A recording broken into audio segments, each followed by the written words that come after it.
yahdihillah fala mudilla lahu wa man yudlilhu fala hadiya lahu.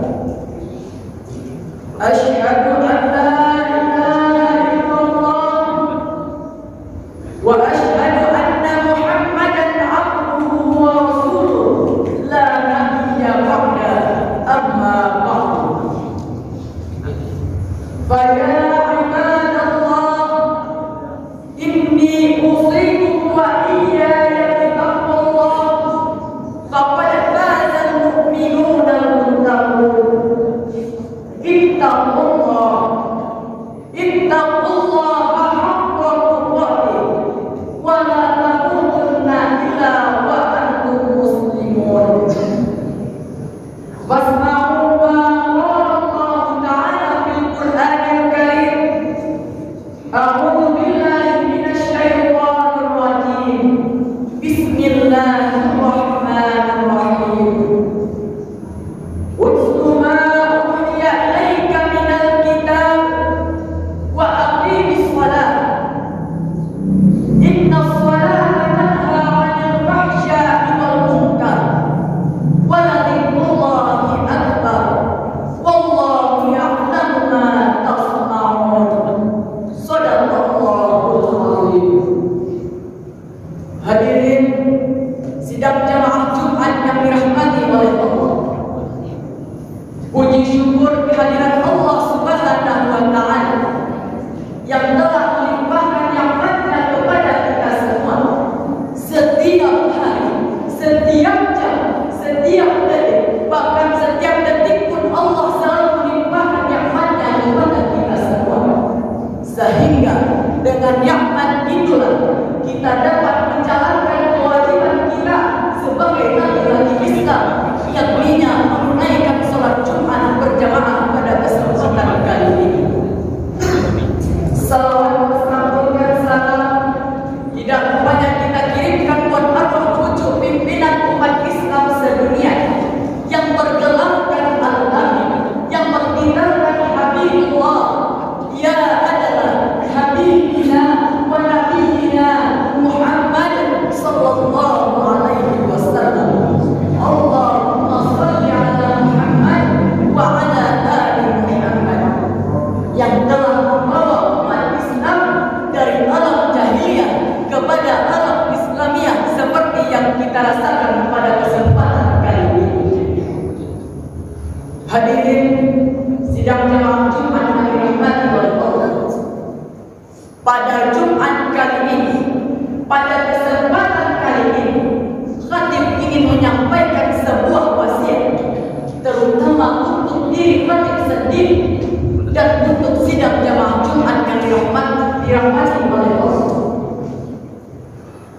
Marilah kita tingkatkan keimanan dan ketakwaan kita kepada Allah dengan menjalankan segala perintahnya dan menjauhi segala larangannya.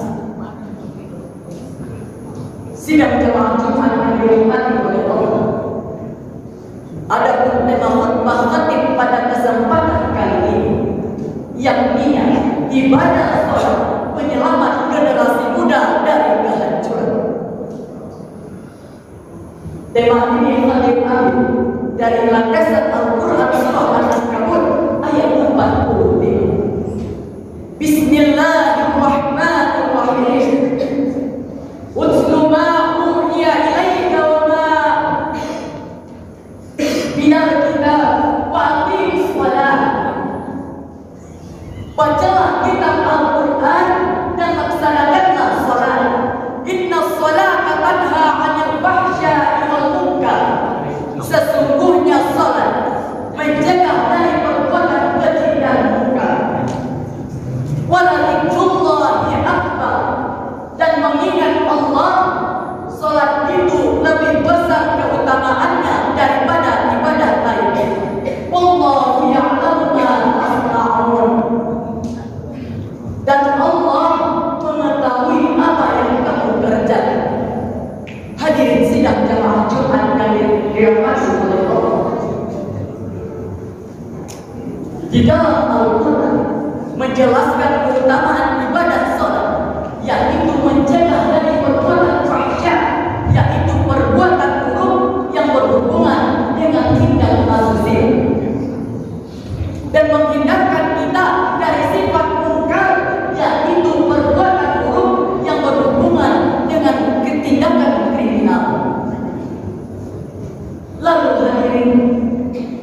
Bagaimanakah kondisi generasi muda kita pada saat sekarang ini?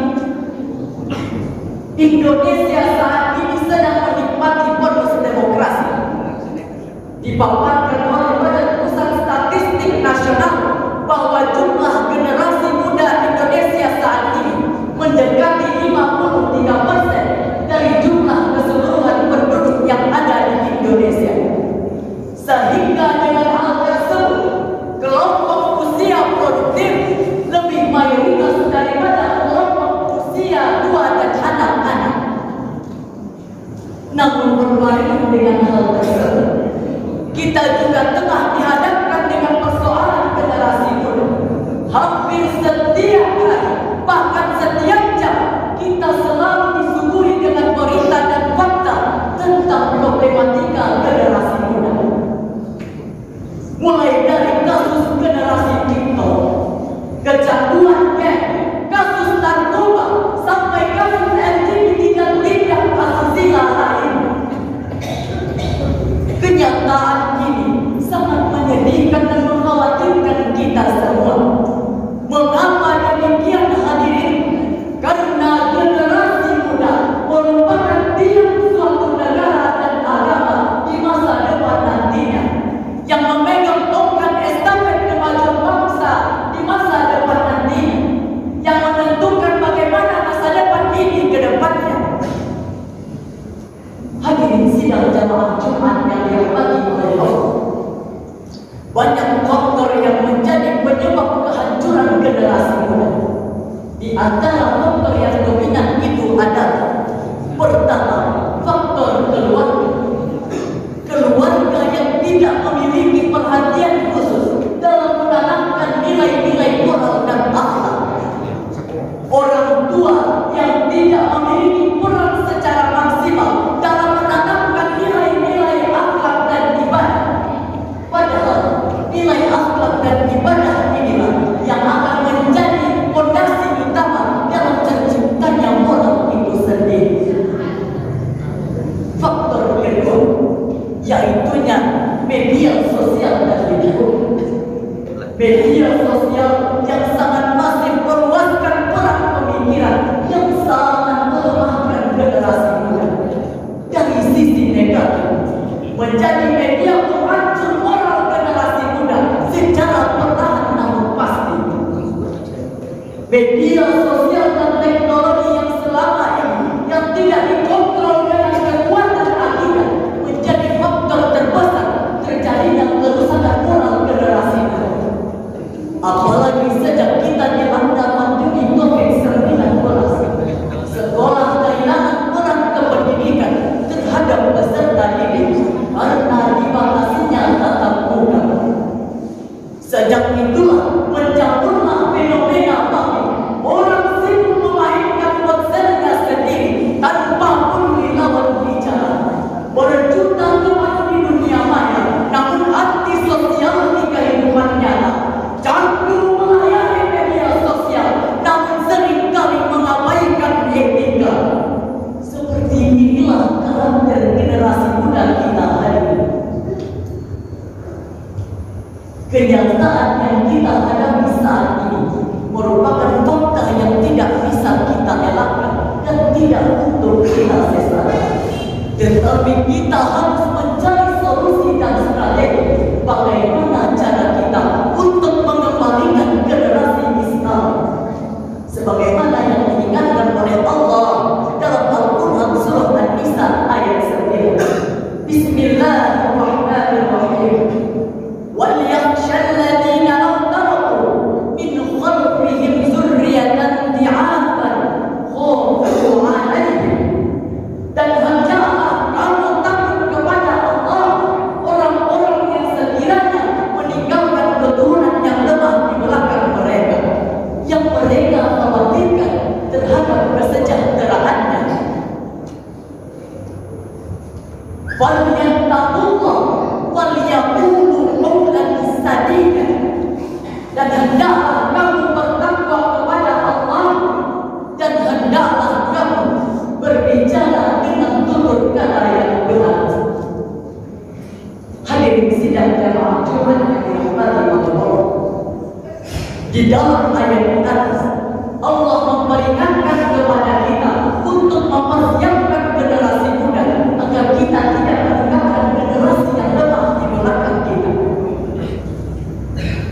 Sebagaimana Imam Nawawi menjelaskan makna di'aman, yaitu lemah ekonomi, lemah ilmu, dan lemah iman. Lalu bagaimana cara kita dalam membentuk moral dan karakter generasi muda kita? Islam sebenarnya sudah menghadirkan jawaban atas persoalan tersebut. Salat adalah benteng utama, adalah penguat akhlak yang paling efektif bagi generasi muda. Maka tidak heran jika salat adalah ibadah satu-satunya yang diperintahkan oleh Rasulullah SAW untuk diamalkan sejak dini. Sebagaimana Rasulullah SAW bersabda, yang artinya dari Amr bin Shu'aib, Rasulullah SAW bersabda, perintahkanlah anakmu untuk melaksanakan salat ketika dia sudah berumur 7 tahun, dan pukullah dia jika dia mengabaikan salat ketika dia sudah berumur 10 tahun, dan pisahkanlah mereka dari tempat itu. Hadis riwayat Abu Dawud. Lalu bagaimana konsep salat dalam membentengi diri dari perbuatan buruk? Dr. Fadil Bilal dalam bukunya Misteri Bacaan dan Gerakan Salat menjelaskan, pertama, salat diawali dari aktivitas ibadah buruk yang membersihkan fisik secara zahir, terutama anggota tubuh, yang berfungsi menstimulus titik-titik sentral keseimbangan tubuh manusia. Tubuh yang sehat akan berdampak kepada pengendalian emosional yang baik. Kedua, ada satu saraf di otak manusia yang tidak bisa dialiri oleh darah kecuali kita pada saat dalam posisi sujud. Begitu juga tubuh kita yang menjadikan tulang punggung sebagai perombak utama saat berdiri tidak akan rileks kecuali pada saat kita dalam posisi duduk. Sehingga berawal dari kondisi fisik yang baik akan menghasilkan dan membentengi diri umat dan generasi muda. Oleh karena itu, kita ajak generasi muda kita untuk melaksanakan sholat. Kita didik anak kita tentang ibadah dan akhlak sejak dini.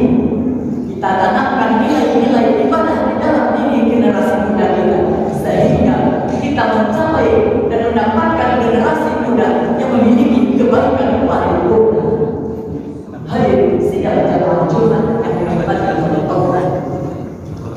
Sebagai kesimpulan khutbah kita pada Jumat kali ini, pertama, di dalam Al-Quran menjelaskan bahwa utama ibadah salat yaitu mencegah dari perbuatan keji dan mungkar. Kedua, Allah mengingatkan kepada kita untuk tidak meninggalkan generasi yang lemah di belakang kita, baik itu lemah ekonomi, lemah ilmu, dan lemah iman. Dan yang ketiga, dari kesehatan fisik itulah kita dapat membentengi diri umat dan generasi muda dari kehancuran moral dan akhlak.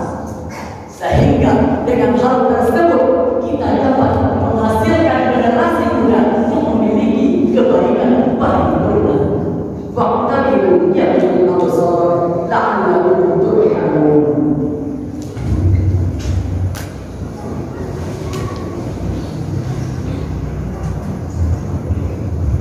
Innal hamdalillah nahmaduhu wa nasta'inuhu wa nastaghfiruh wa na'udzu billahi min shururi anfusina wa min sayyiati a'malina. Man yahdihillahu fala mudilla lahu wa man yudlilhu fala hadiya lahu. Asyhadu an la ilaha illallah wa asyhadu anna Muhammadan abduhu wa rasuluh la nabiyya ba'da amma ba'du. Fa ya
不在人